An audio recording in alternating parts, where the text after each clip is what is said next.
Graças e paz, igreja. Louvado seja o Senhor, nos traz até aqui, onde nós podemos nos achegar à presença dEle e comemorar, celebrar, junto com o povo dEle, o que Ele faz no nosso meio. Antes de começar, eu só queria comentar uma vírgula sobre a diferença de uma família que adota para uma família acolhedora. É diferente, né? Uma família que adota é adoção, passa para o nome, tudo, vai criar, fica com a criança se torna filho daquela família. A família acolhedora, ela recebe essa criança, que de outra forma estaria numa casa-lar, né, orfanato, e cuida dessa criança por um determinado período, até que os trâmites de adoção, tal, tudo, outros processos aconteçam. Então, a família acolhedora, ela não adota, é diferente.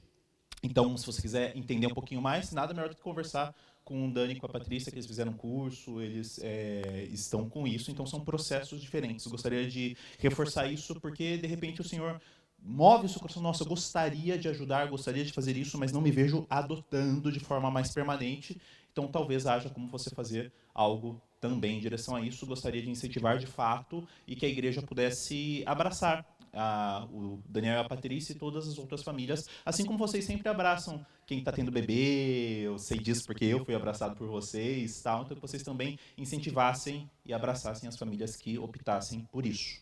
Amém? Gente, vamos começar então essa série Deus e o seu povo. É uma série que a gente vai avançar, fazer pequenos panoramas, um livro por domingo, de vários livros do Antigo Testamento. A gente vai explicar o porquê desses livros, o porquê de começar por Deuteronômio. Vamos conversar um pouquinho sobre isso, mas vamos ler primeiro Deuteronômio 6. Aí vamos ficar de pé para a leitura de duas passagens, depois a gente senta e vai conversando sobre o livro. Deuteronômio capítulo 6, versos 4 a 9. Deuteronômio é o 5º livro da Bíblia.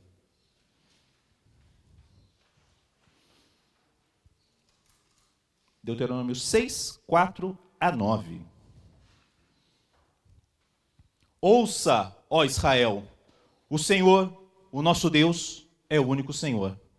Ame o Senhor, o seu Deus, de todo o seu coração, de toda a sua alma, de todas as suas forças.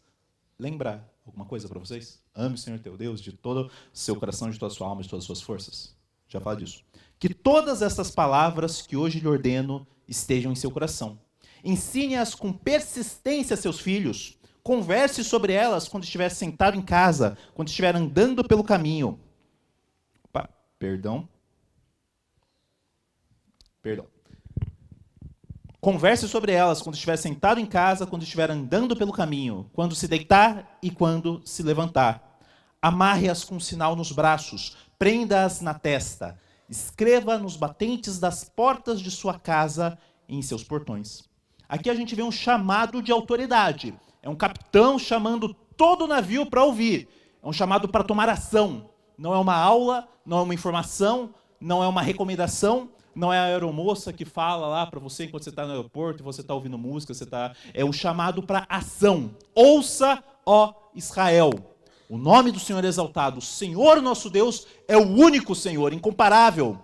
Amor a nosso Deus. Amem o nosso Deus de todo o seu coração, de toda a sua força, de tudo que você tem. E guarde essas palavras no seu coração. E também uma continuidade. Ensine aos filhos, amarre isso nos seus braços. Escreva nos batentes da sua porta. Ok. Lá para o final, capítulo 26, 16 a 19. Aí a gente olha e senta, não vou deixar vocês de pé.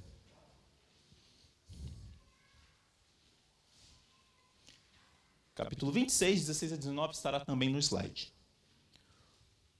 O Senhor, o seu Deus, lhes ordena hoje que sigam estes decretos e ordenanças, obedeçam-lhe atentamente, de todo o seu coração, de toda a sua alma. Então, repete um pouquinho essa questão de obedecer de todo o coração, de toda a alma. Hoje, vocês declararam que o Senhor é o seu Deus, que vocês andarão nos seus caminhos, que guardarão os seus decretos, os seus mandamentos, as suas ordenanças, e que vocês lhe obedecerão. E hoje, o Senhor declarou que vocês são o seu povo, o seu tesouro pessoal, conforme Ele prometeu, e que vocês terão que guardar todos os seus mandamentos. Ele declarou que lhes dará uma posição de glória, fama e honra, muito acima de todas as nações que ele fez, e que vocês serão um povo santo para o Senhor, para o seu Deus, conforme ele prometeu. A gente vai ver isso constantemente nesse livro, um chamado à dedicação integral em amor. Deus separando um povo para si, segundo a promessa. E esse povo devendo ser luz para as nações. Vamos orar. Cristo Jesus. Somos um povo, ao mesmo tempo em peregrinação e já na terra prometida, meu Deus. Nós estamos em peregrinação, aguardando o teu retorno, aguardando quando essa terra se transformará na nova Jerusalém. Todo choro, toda morte, situação de órfãos, de doenças, de luto, tudo isso, Alzheimer, tudo isso não mais existirá. Então nós estamos aguardando entrar na terra prometida. Ao mesmo tempo nós já estamos, porque o Senhor nos alcançou e nos dá do teu Espírito. Ajuda-nos a aprender com esse livro, com os demais livros que nós analisaremos por essas semanas. Que as palavras da minha boca e a meditação de todos os nossos corações sejam agradáveis a Ti, ó Senhor, meu Deus, meu Redentor. Amém. Podemos nos sentar. Teve 2 reis específicos em Judá, que foram, assim, pega Hitler, pega os piores reis medievais, pega os piores ditadores, das ditaduras da África, aqueles que têm as minas de diamante e tal. Fichinha perto deles. Eles só não fizeram mais porque eles não tinham poder, não era uma época que eles conseguiam fazer mais maldade. São Manassés e o seu filho Amon. Eles sacrificaram, eles são reis em Judá, são reis em Jerusalém, templo do Senhor, com a lei do Senhor. Sacrificaram os filhos deles em sacrifício a outros deuses. Eles instituíram adoração a deuses idólatras dentro do templo do Senhor. O que havia sido destruído de altares idólatras, eles reconstruíram tudo. Injustiça, corrupção, eles destruíram, arrasaram a situação espiritual, social de Judá. Depois de Amon, veio o rei Josias. Rei Josias, isso é muito depois de Deuteronômio, tá bom? Séculos depois. O rei Josias, ele ordenou arrumar, pegar uma prata, fazer uma reconstrução no templo. Quando o sacerdote foi fazer isso, ele achou um livro, o livro da lei, que assim, diretamente não se fala na Bíblia, mas 98% dos acadêmicos concordam que é o livro de Deuteronômio. Acharam o livro da lei, mostraram para Josias, um livro que havia se perdido. Quando ele leu, ele começou a chorar, ele rasgou as suas vestes em desespero, ele começou a se entregar para Deus, e ele falou, como nós pecamos, como nós esquecemos o nosso passado, como nós destruímos o nosso futuro. Eles entraram em crise, e começou ali uma reforma. Josias foi um rei de muita reforma na religião, na parte social, em tudo ali de Judá. Então, o que acontece quando um povo recupera o livro da lei do Senhor?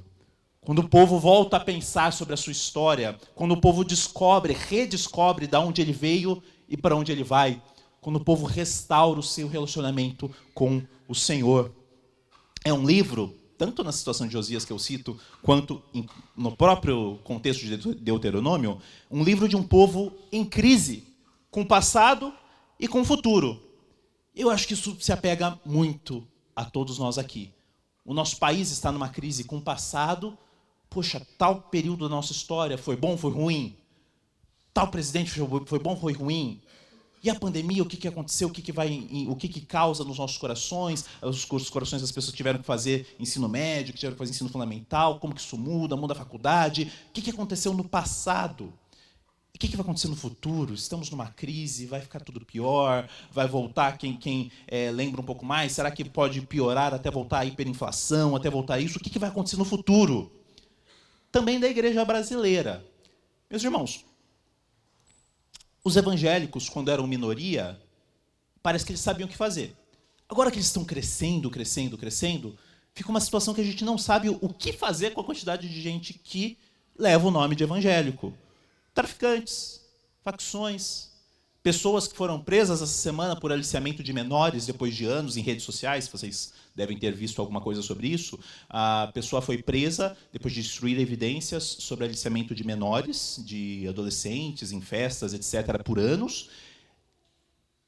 Quando começou as denúncias, devem ter visto um vídeo, tudo tal, uma pastora orando por ele, essa pastora, muito relacionada com ele é crente, ele já deu uma igreja. Ele deu uma igreja inteira para essa pastora.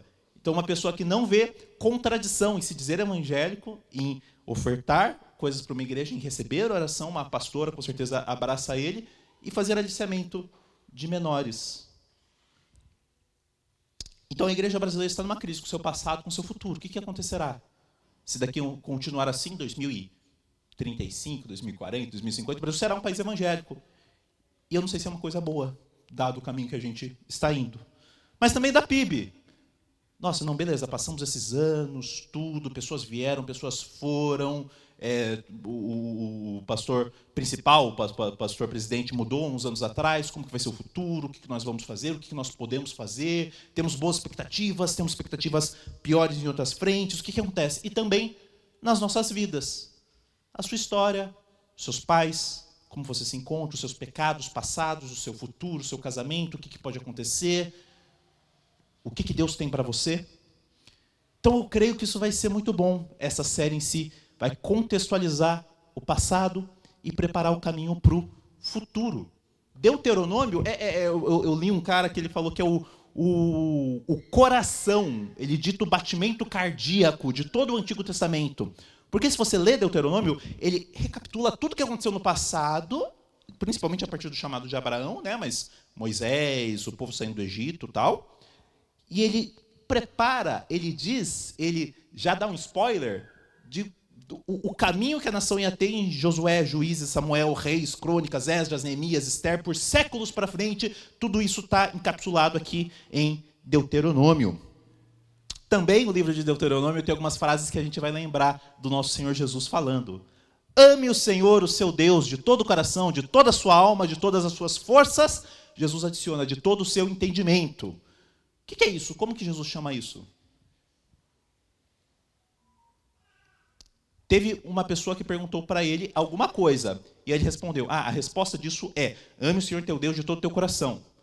Qual que tinha sido a pergunta? Mais alto. Qual é o maior mandamento? Boa. Qual que é o maior mandamento? A resposta de Jesus foi em Deuteronômio. Quando o diabo tentou Jesus no deserto, falou, se você é filho de Deus, transforma essas pedras em pão. O que Jesus respondeu? Nem só de pão viverá o homem, mas de toda a palavra que sai da boca de Deus. Deuteronômio.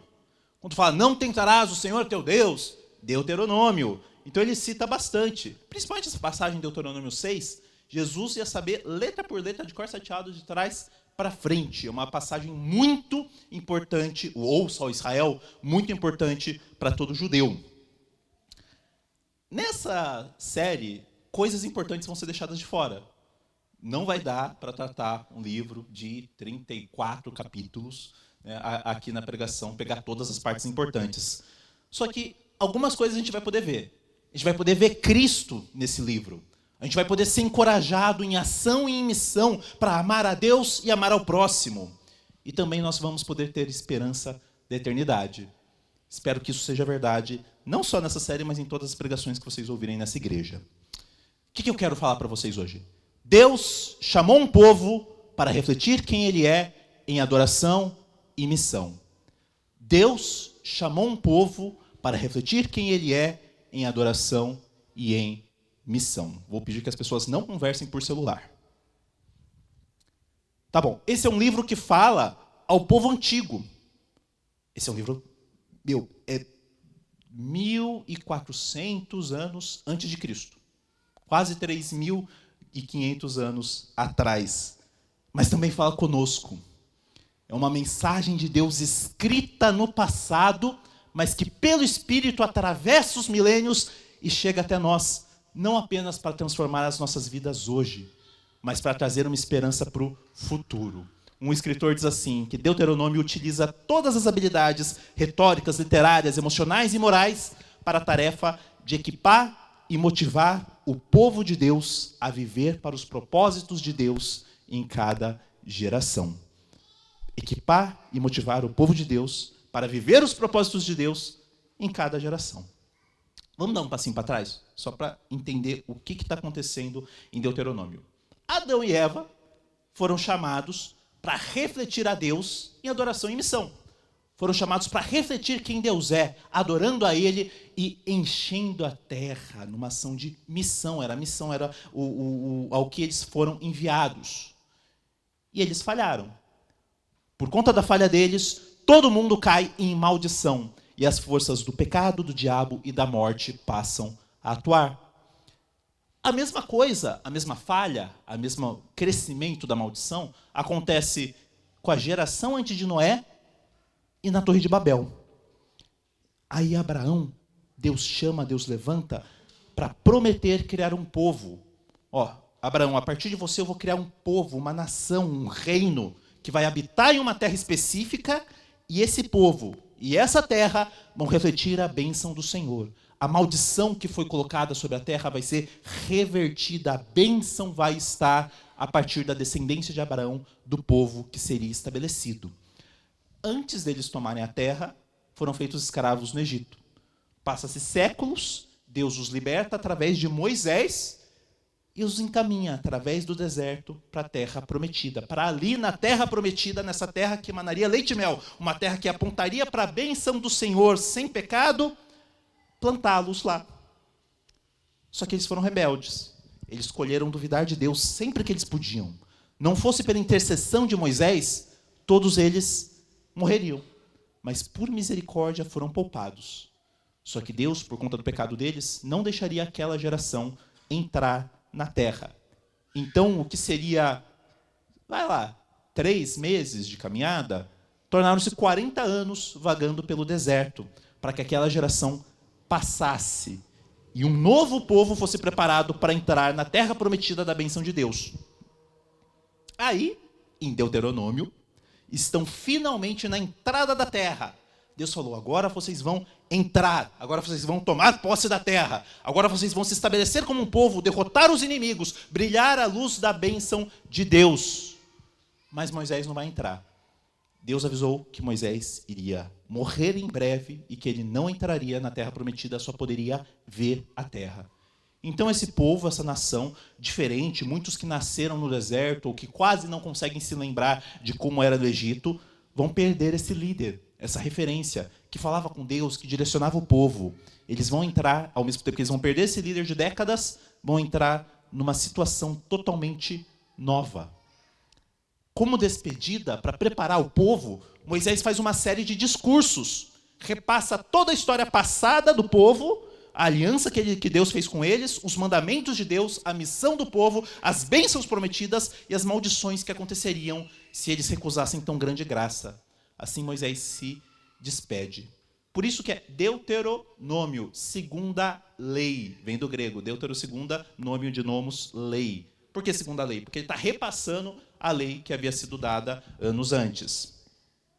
1:21. Nós vamos ler um bom número de versículos, mas só que os meninos eles vão colocar lá nos slides. Então, se você ficar meio perdido, quiser ler no slide, tudo bem. Se quiser ir acompanhando a Bíblia, fique à vontade. 1:21.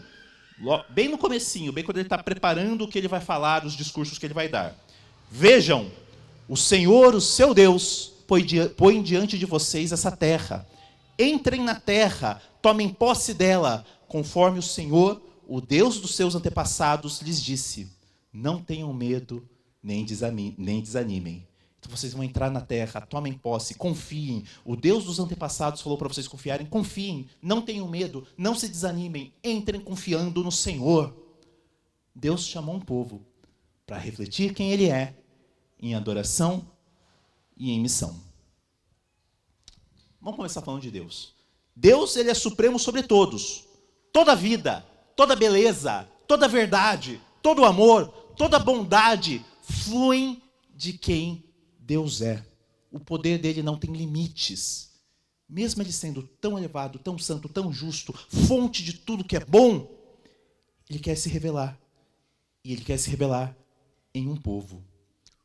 O Deus de Deuteronômio mostra que ele não é egoísta, que ele não guarda os tesouros do universo, as grandezas do universo para si, e ao mesmo tempo que ele não é um Deus carente, que necessita de atenção, que vai perdoar porque eu preciso da atenção deles. É um Deus que transborda de si mesmo para o seu povo.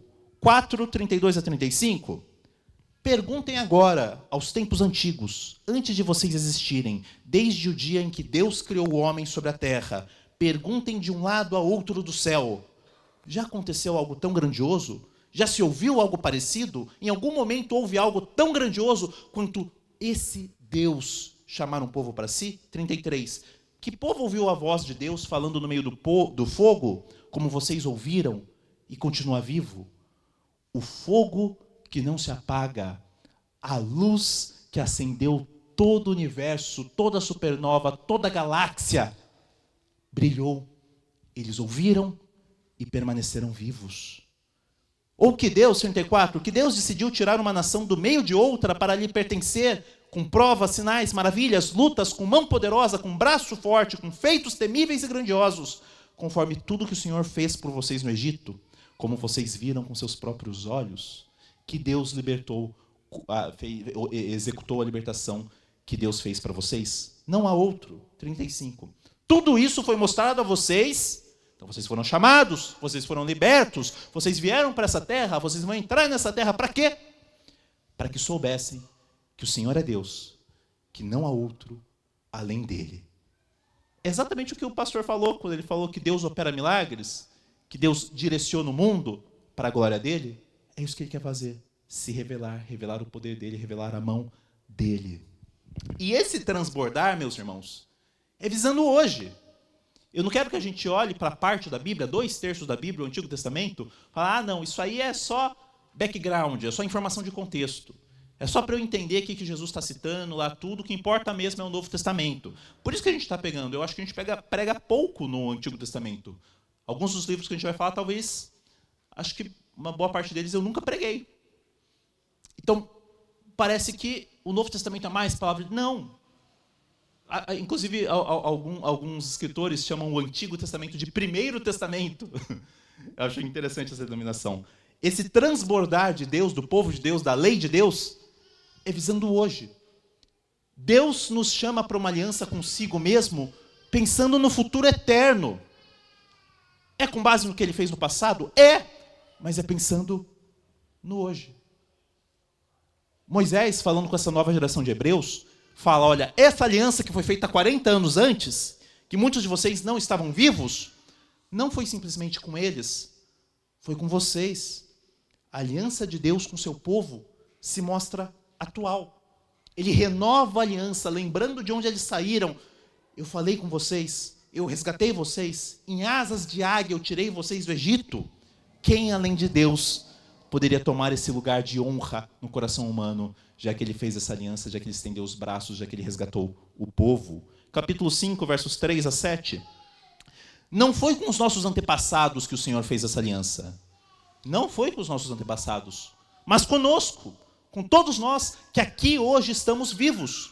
O Senhor falou com vocês face a face, no meio do fogo no monte. Naquela ocasião, eu fiquei entre o Senhor e vocês, para declarar-lhes a palavra do Senhor. Porque vocês tiveram medo do fogo e não subiram no monte. Então, olha, Moisés se colocou entre eles, se colocou entre esse fogo consumidor, intercedeu por eles. Diante do medo deles, um medo justificável, porque o pecador que chega diante do santo acaba temendo mesmo, ele se colocou e ouviu o que ele disse. 6. Eu sou o Senhor, o teu Deus, que te tirei do Egito, da terra da escravidão. Não terás outros deuses além de mim. Esse é o primeiro dos 10 mandamentos, a gente já fala disso. A escolha do povo, por que esse povo? Por que essas pessoas? Porque nós, foi totalmente gracioso. A lei, os mandamentos, as exigências, o faça isso, não aquilo, veio depois da libertação das trevas. Várias vezes pelo livro, Moisés fala de novo, não foi pelo tamanho de vocês, não foi pelo poder de vocês, não foi pela bondade de vocês. Eu os amo, no capítulo 7 fala mais ou menos isso. Eu os amo porque eu os amo. Então olha só, por que Deus ama vocês? Por que Deus nos ama? Se você está em Cristo, Ele o ama porque te ama. Imagina um cônjuge perguntando para o outro: amor, Cássia, por que você me ama? E ela vira e fala: olha, a gente juntou nossas rendas, juntou nossas bibliotecas, tal. É legal fazer uma coisa ou outra com você, tal. Ah, então por essas coisas. É utilitário, né? É distante. É como eu escolho um supermercado. Mas Deus fala: eu amo vocês porque eu amo vocês. É uma escolha de graça. É uma escolha que vem do amor dele mesmo. Assim ele separa um povo para ser, como eu li aqui, seu tesouro pessoal. Vocês, a quem eu amei, a quem eu libertei, serão meu tesouro pessoal. Só que o povo rejeita. Eles rejeitam o amado. Eles rejeitam esse amor que é a base de todo o universo. Rejeitam. De novo e de novo. Duvidam que ele vai dar água para eles. Então, quem dera estivesse no Egito. Moisés tirou a gente do Egito para morrer aqui no deserto. Aí ficam com fome. Os pepinos do Egito. Tinha coisa tão melhor no Egito. Não. Aí Deus dá maná. Só estamos comendo maná. Não aguento mais. Medo dos povos. Não, esse Deus, Moisés trouxe a gente para cá para esses povos nos derrotarem. Levantam um bezerro de ouro e falam: esse bezerro que tirou vocês do Egito. O povo rejeita de novo e de novo. Pisa na confiança que Deus deu, no relacionamento que Deus deu por amor. Mas Moisés intercede. Aquele que vê Deus face a face intercede pelo seu povo, pelas promessas anteriores, por haver um mediador. Alguém fez um caminho entre Deus e o seu povo. Se você está lembrando de alguém que não é Moisés, você está certo. Eles são preservados. Assim eles chegam até a entrada da terra prometida. O que Deus então pede do seu povo? Fidelidade. Reconhecimento de quem Ele é. Amor que seja apropriado para as suas grandezas e para as bênçãos que Ele derramou. É razoável, né? Resgatei vocês. Entreguei do amor que move o mundo para vocês. Então vocês retribuirão esse amor. Vocês me amarão como eu sou, de acordo com essa bênção que eu dei para vocês. É o necessário. Mas é impossível. É o que norteia o mundo. Mas é impossível. Já vai falar mais disso. Capítulo 10, 16 e 17. Sejam fiéis à sua aliança em seus corações e deixem de ser obstinados. Pois o Senhor, o seu Deus, é o Deus dos deuses, o soberano dos soberanos, o grande Deus, poderoso e temível, que não age com parcialidade, nem aceita suborno. O que Ele pede? Fidelidade. Sigam. É para o bem de vocês. E o que Ele oferece? Aquilo que é infinitamente mais importante. Ele mesmo. A restauração da bênção do jardim do Éden na terra. A derrota dos poderes da morte, do diabo e do pecado. A alegria com Deus habitando em seu meio. Várias vezes ele fala, em Deuteronômio: colocarei um lugar para o meu nome. Separarei um lugar para o meu nome, ali está. Ou seja, eu vou habitar com vocês, no que viria a ser o templo. E para que eles tenham alegria entre os irmãos. Capítulo 12, 4 a 9. Vocês, porém, não adorarão o Senhor, o seu Deus, como eles. Eles quem? O pessoal que vivia na terra. Vocês não vão adorar como esses povos pagãos. Vocês não vão adorar como os outros deuses. 5. Mas procurarão o local que o Senhor, o seu Deus, escolher dentre todas as tribos para ali pôr o seu nome, para a sua habitação. O templo de Deus, Deus habitaria com eles. Para lá vocês deverão ir e levar holocaustos, sacrifícios, dízimos, dádivas especiais, o que em voto tiverem prometido, as suas ofertas voluntárias, a primeira cria de todos os rebanhos. Para quê? Ali, na presença do Senhor, do seu Deus, vocês e suas famílias comerão e se alegrarão com tudo que tiverem feito, pois o Senhor, o seu Deus, os terá abençoado. Eu vou entregar bênçãos para vocês, vocês vão entregar isso de novo para mim, e isso será um banquete de alegria. É ceia. Vocês não agirão como estão agindo aqui, cada um fazendo o que bem entende, pois ainda não chegaram ao lugar de descanso e a herança que o Senhor, o seu Deus, lhes está dando. vocês vão chegar num lugar de descanso. Ali vocês se alegrarão em Deus. Deus chamou um povo para refletir quem Ele é, em adoração e em missão. Tá, o que Ele pede então? Quais que são os mandamentos? Porque, poxa, tem uns mandamentos meio esquisitos, não é coisa antiga, como que isso se relaciona, né? Tá. Como que eles iam refletir quem Deus é? Eu chamei vocês para vocês me refletirem, para vocês viverem como um povo separado, para vocês reverterem a maldição que está no mundo em bênção. Como que vocês vão fazer isso? Vivendo pelos 10 mandamentos. Recebendo de Deus, ou entregariam Deus uns para os outros e para as outras as nações. Como que eles fazem isso? Como eles vivem em suas palavras, em suas ações. Aquilo que eles desejam e aquilo que eles amam seria o mesmo que a sua moralidade. Não vou entrar num parênteses muito grande, mas você vai reconhecer isso no seu coração. O que a gente deseja é uma coisa. O que a gente deve fazer é outra. E da distância dessas duas coisas, do que a gente deseja e do que a gente tem que fazer, nascem uma série de pecados, de crises, de coisas que a gente se desvia fora do caminho. Isso secular. Tira a religião, tira o cristianismo do meio. As pessoas sentem que elas estão sendo puxadas por lados diferentes. Eu deveria agir assim, mas não consigo. Deus fala, eu vou juntar essas coisas. Vocês vão viver para aquilo que vocês desejam e vocês vão me desejar. Um relacionamento que junta amor e dever em um caminho para eles trilharem. Capítulo 11, 26 a 28. Prestem atenção. Hoje estou pondo diante de vocês a bênção e a maldição. Estou colocando um caminho diante de vocês. Escolham se querem seguir pela bênção ou pela maldição. Vocês terão bênção se obedecerem aos mandamentos do Senhor, o seu Deus, que hoje lhes estou dando. Mas terão maldição se desobedecerem aos mandamentos do Senhor, o seu Deus, e se afastarem. Se afastarem do caminho que hoje lhes ordeno, para seguir deuses desconhecidos. Tá. Vocês têm uma aliança comigo. Essa aliança mostra um caminho para se viver. Lá em Jesus, ele dá 2 mandamentos. Qual que é o primeiro?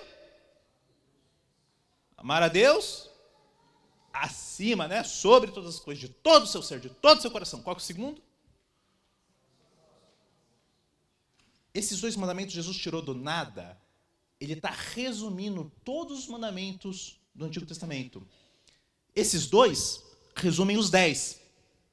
A primeira metade dos 10 é sobre Deus. A segunda metade é sobre o próximo.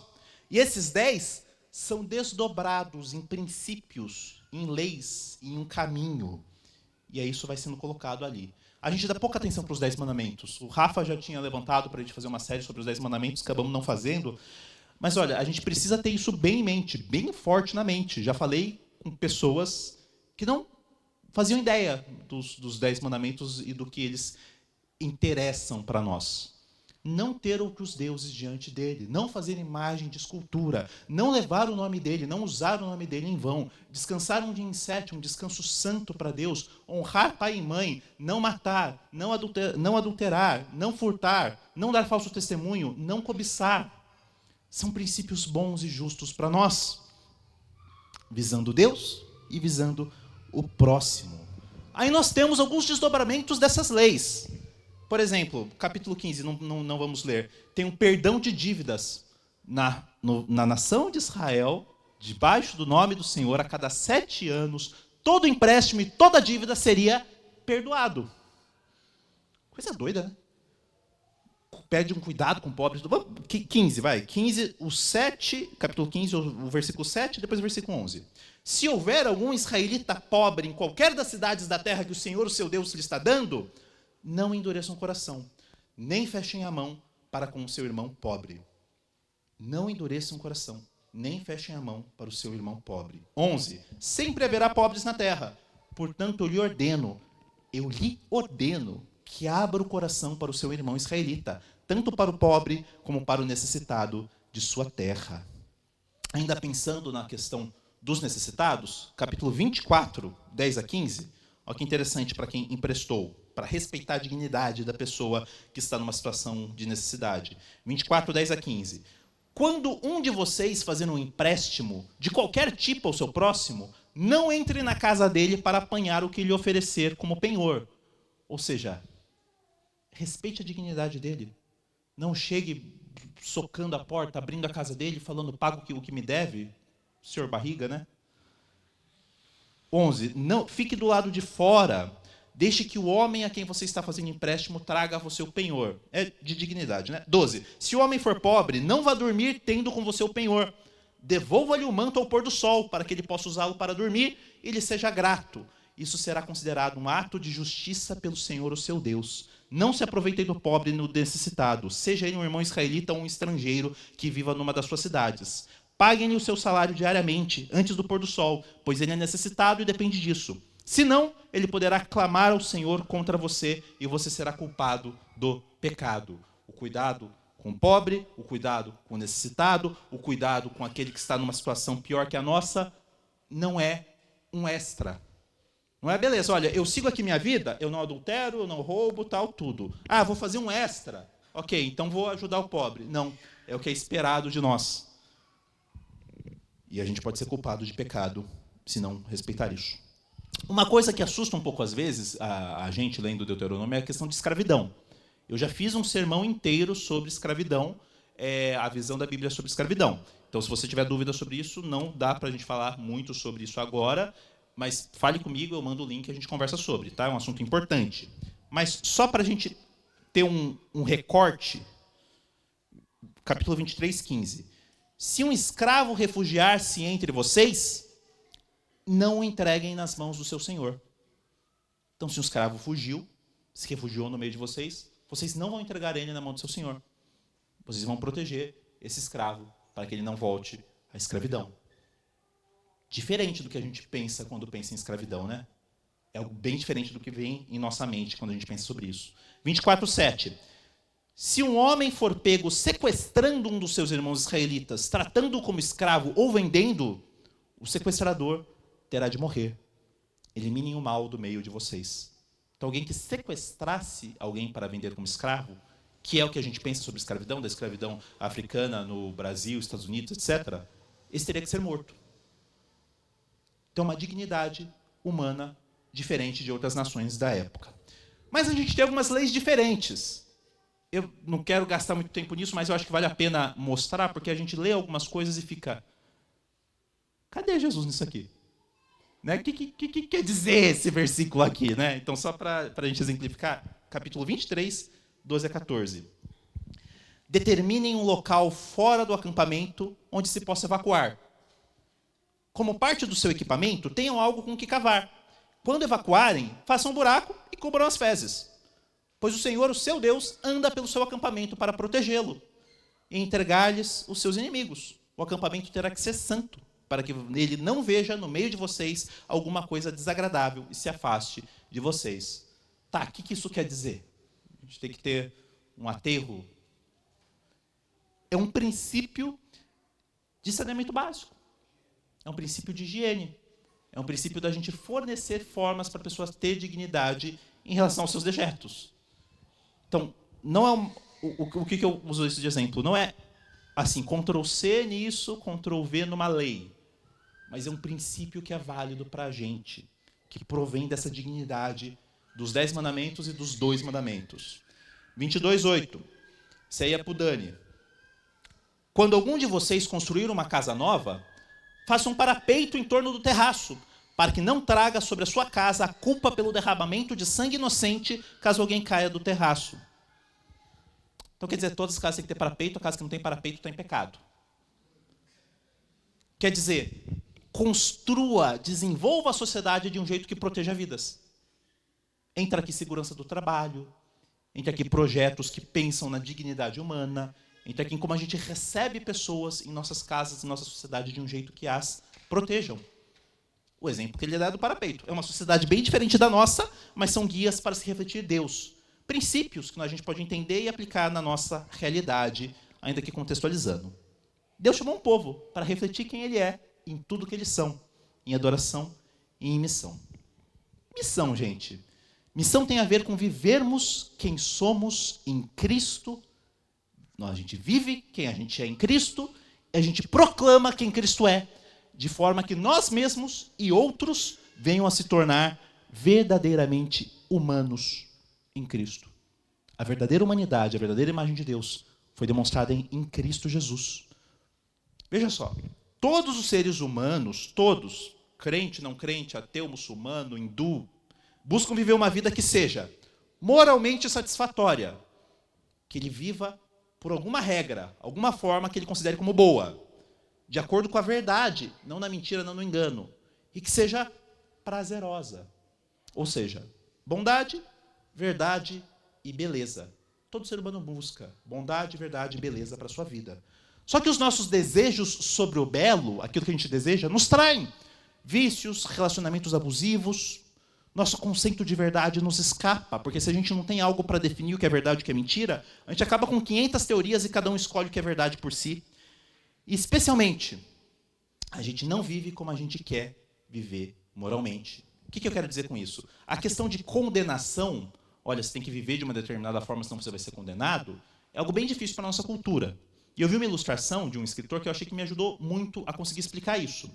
Pensa que um não crente morre, ele chega diante de Deus e fala, eu não conhecia a lei do Senhor, eu não conhecia os mandamentos, eu não conheci como eu deveria agir, você não pode me condenar pelo meu pecado. Deus fala, ok, vou ser legal com você então. Aí digamos que todo ser humano nascesse com um gravadorzinho. Esse gravador só liga quando ele vai falar, olha, você deveria, eu acho que o certo, você está errado ser, está errado tal coisa, tal pessoa está errada, tal pessoa está certa, deve viver dessa forma. Eu não concordo quando só gravasse esses julgamentos morais de certo e de errado. E aí no final da sua vida, aparece o gravadorzinho, toca de novo para você tudo que você falou sobre o que é certo e o que é errado. E você vai ser julgado de acordo com isso, de acordo com o que você mesmo falou. E aí, você passa na régua? Não passa. É um dos problemas. É por isso que tem tanto livro de autoajuda, de filosofia, de psicólogo, tudo, porque a gente não vive como a gente quer viver. Mesmo se o seu padrão não é o cristão, a gente não vive como a gente quer viver. Capítulo 4, 6 a 8. Ele queria que seu povo mostrasse um caminho justo para todos, uma janela para a vida. Vocês devem obedecer-lhes e cumpri-los, os mandamentos, pois assim os outros povos verão a sabedoria e o discernimento de vocês. Quando eles ouvirem todos esses decretos, dirão, de fato, esta grande nação é um povo sábio e inteligente. Pois que grande nação tem um Deus tão próximo como o Senhor, o nosso Deus, sempre que o invocarmos? Ou que grande nação tem decretos e preceitos tão justos como essa lei que estou apresentando a vocês hoje? Várias vezes pelo livro fala disso, ou seja, por que eu estou querendo que vocês vivam assim, Deus falando? Para que vocês mostrem quem eu sou para outras nações. Para que outros se acheguem a nós. Missão é viver e levar para o outro a forma que o ser humano deve viver diante de Deus, em Cristo Jesus.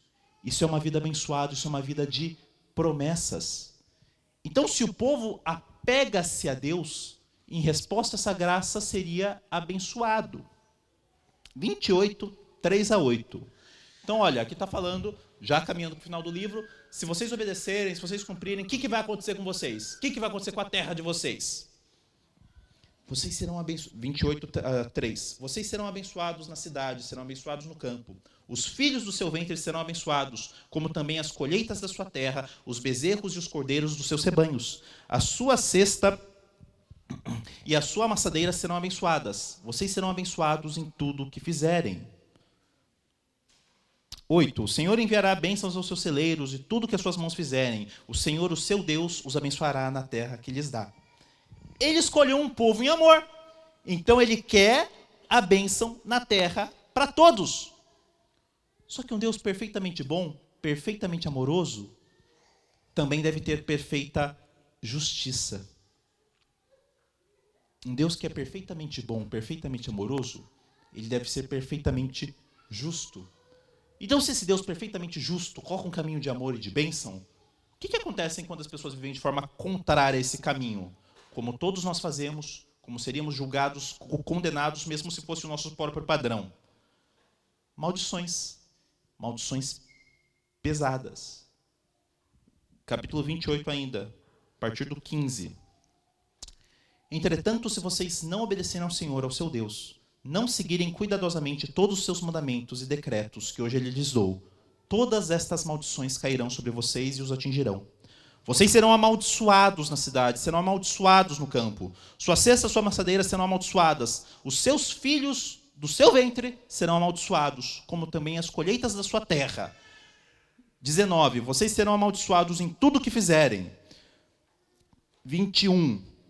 O Senhor os encherá de doenças, até bani-los da terra em que vocês estão entrando para dela tomar posse. 61, lá na frente. O Senhor também fará vir sobre vocês todo tipo de enfermidade e desgraça não registradas nesse livro da lei, até que sejam destruídos.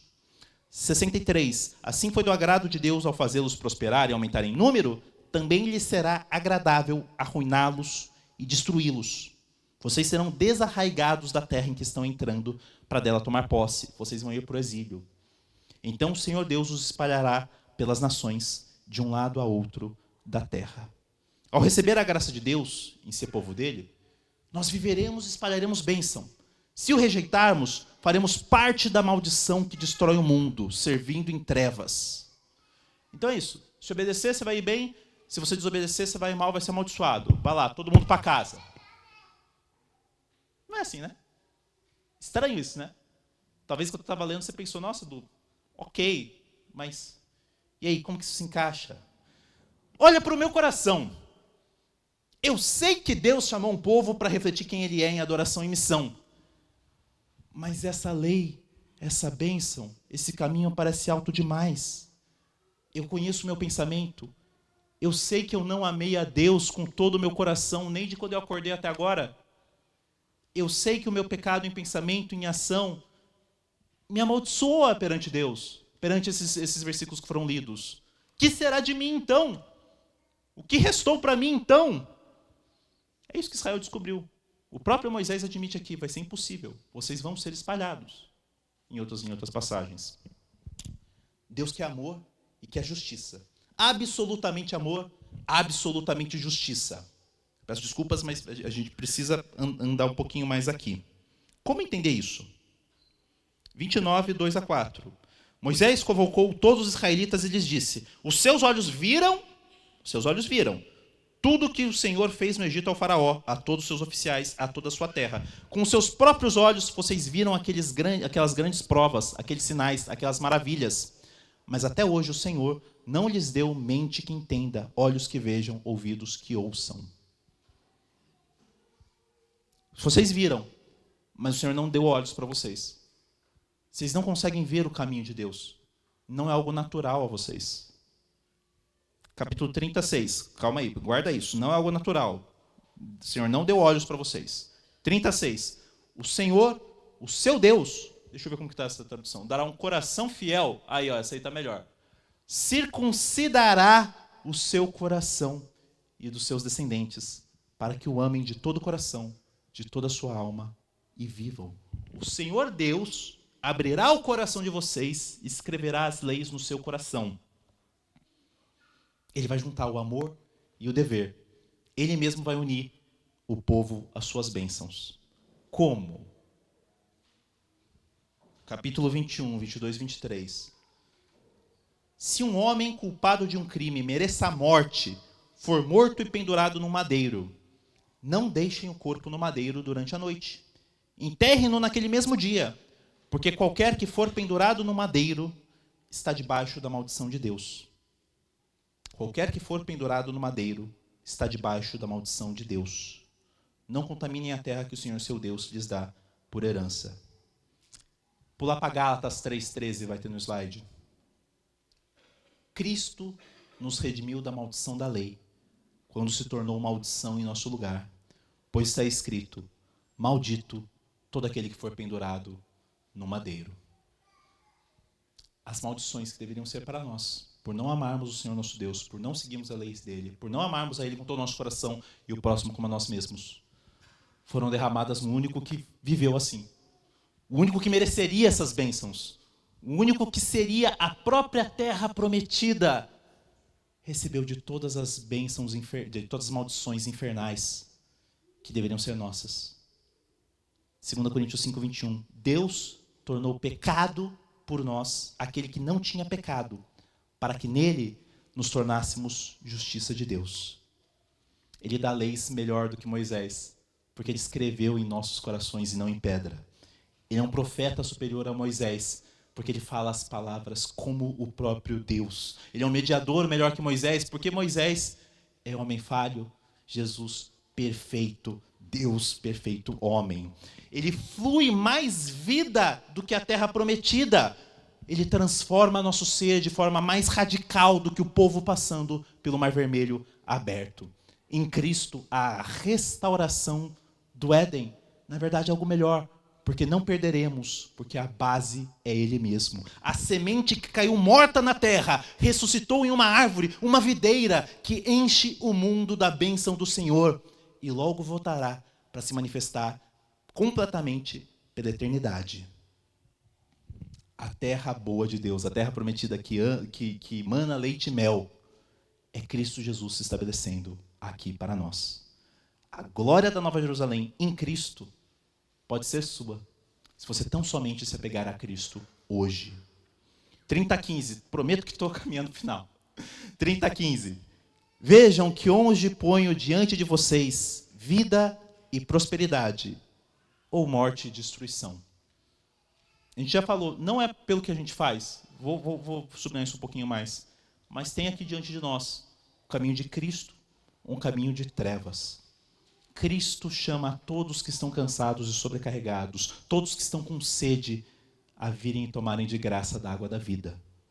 Você pode escolher continuar em rebeldia ou se entregar para o Senhor. Se entregando para o Senhor, você vai descobrir que Ele que te amou primeiro. 36, depois o 9.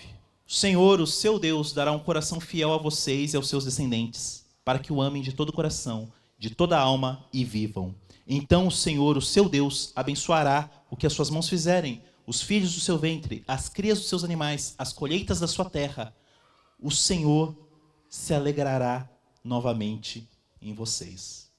O Senhor se alegrará novamente em vocês. Quer dizer, então, que se eu for fiel, tudo vai ir bem? Como aconteceu o milagre com a avó do Rafa, vai acontecer na minha vida também? Depende do que... Tudo vai bem? Depende do que é tudo, depende do que é ir bem.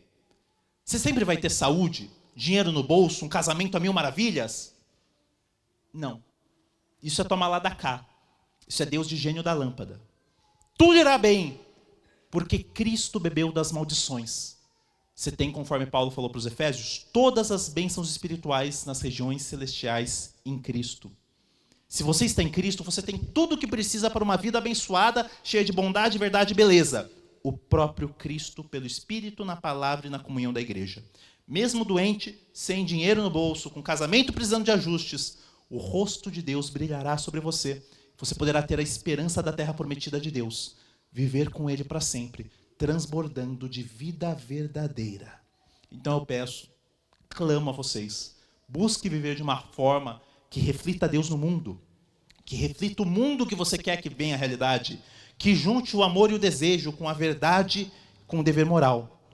Mas saiba que você só vai ser liberto de si mesmo para viver isso em Cristo.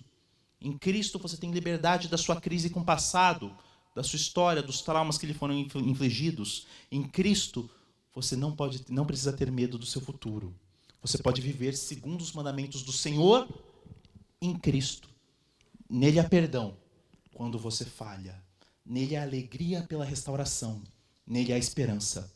Assim você poderá amar a Deus, o único digno do seu amor mais profundo, acima de todas as coisas, e ao próximo como a si mesmo. Deus chamou um povo para refletir quem Ele é, em adoração e em missão. Vamos orar.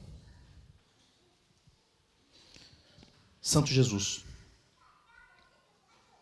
agradeço ao Senhor pela Tua grande misericórdia para conosco.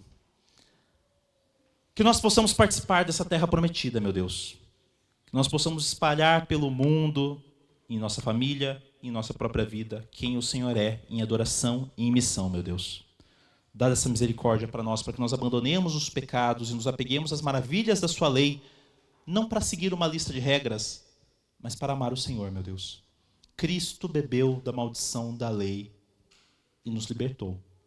Ajuda-nos, Senhor, a nos apegarmos a essa liberdade que nós temos em Cristo Jesus. Liberdade para vivermos o caminho justo, puro e perfeito. E quando pecarmos, temos um advogado para com o Pai, meu Deus.